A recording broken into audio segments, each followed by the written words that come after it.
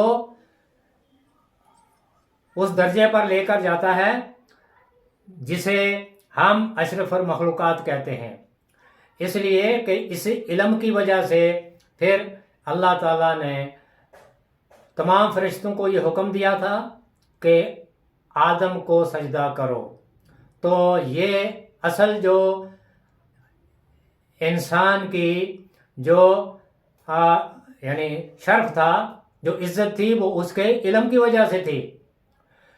تو اللہ تعالیٰ نے وہ تمام چیزیں فرشتوں کے سامنے پیش کیں اور فرشتوں سے کہا کہ مجھے ذرا ان کے نام تو بتاؤ، اگر تم اپنے دعوے میں سچے ہو، اگر تمہارا علم اتنا ہے تو مجھے ان کے نام بتاؤ۔ تو فرشتوں نے پھر کیا کیا؟ فرشتوں نے اپنی کم علمی کا اظہار کیا۔ انہوں نے کیا کیا؟ قالو، انہوں نے کہا سبحانک، اے اللہ تیری ذات ہر عیب سے پاک ہے، یعنی تجھے ہر چیز کا علم ہے، تو عالم الغیب ہے، تو علم کا منبع ہے، ہر چیز کا علم تیرے پاس ہے۔ ہمارے پاس تو اتنا ہی علم ہے جو تو نے ہمیں دیا ہے، اس سے زیادہ ہم کچھ نہیں جانتے۔ لا علم لنا الا ما علمتنا، ہمارے پاس وہی علم ہے جو تو نے ہمیں سکھایا ہے، اس کے علاوہ ہم کسی چیز کے بارے میں کچھ نہیں جانتے۔ لیکن چونکہ انسان کو اللہ تعالیٰ نے یہ اختیار دیا ہے اور علم بھی دیا ہے کہ وہ ہر چیز کے بارے میں تحقیق کرے، جانے، تو فرشتوں کا جو علم تھا وہ بہت کم تھا اور وہی تھا جو اللہ تعالیٰ نے ان کو سکھایا تھا۔ لیکن انسان کا علم وہ بھی محدود ہے لیکن جامع ہے، وہ ہر چیز کے بارے میں جان سکتا ہے، تحقیق کر سکتا ہے۔ سبحانک لا علم لنا الا ما علمتنا، اے اللہ تیری ذات ہر عیب سے پاک ہے، ہمارے پاس وہی علم ہے جو تو نے ہمیں سکھایا ہے، اس کے علاوہ ہمارے پاس کوئی علم نہیں۔ انک انت العلیم الحکیم، بے شک سارے کا سارا علم تیرے ہی پاس ہے، تو ہر چیز کے بارے میں جانتا ہے، تیرا علم تو عالم الغیب ہے، وہ چیزیں جو ہم نہیں جانتے تو جانتا ہے، اور تیرا علم حکمت پر ہے، تیرا ہر علم حکمت پر مبنی ہے، ہمارے سامنے وہ حکمت نہیں، ہم نہیں جانتے، لہذا تو العلیم بھی ہے اور الحکیم بھی ہے، ہمارے سامنے تو محدود علم ہے۔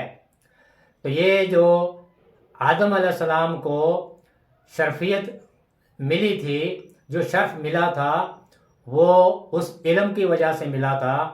تو اس سے ثابت یہ ہوا کہ انسان کی عزت اس کے علم کی وجہ سے ہے۔ تو علم کا جاننا، علم کا حاصل کرنا، یہ بنیادی چیز ہے، تاکہ اس علم کے ذریعے سے انسان ہر چیز کو پہچانے، اپنے رب کو پہچانے۔ اللہ تعالیٰ سے دعا ہے کہ اللہ تعالیٰ مجھے بھی اور آپ کو بھی قرآن کی ان آیات کو صحیح طرح سے سمجھ کر ان پر عمل کرنے کی توفیق عطا فرمائے۔ سبحانک اللہم و بحمدک، نشہد ان لا الہ الا انت، نستغفرک و نتوب الیک۔ السلام علیکم ورحمۃ اللہ وبرکاتہ۔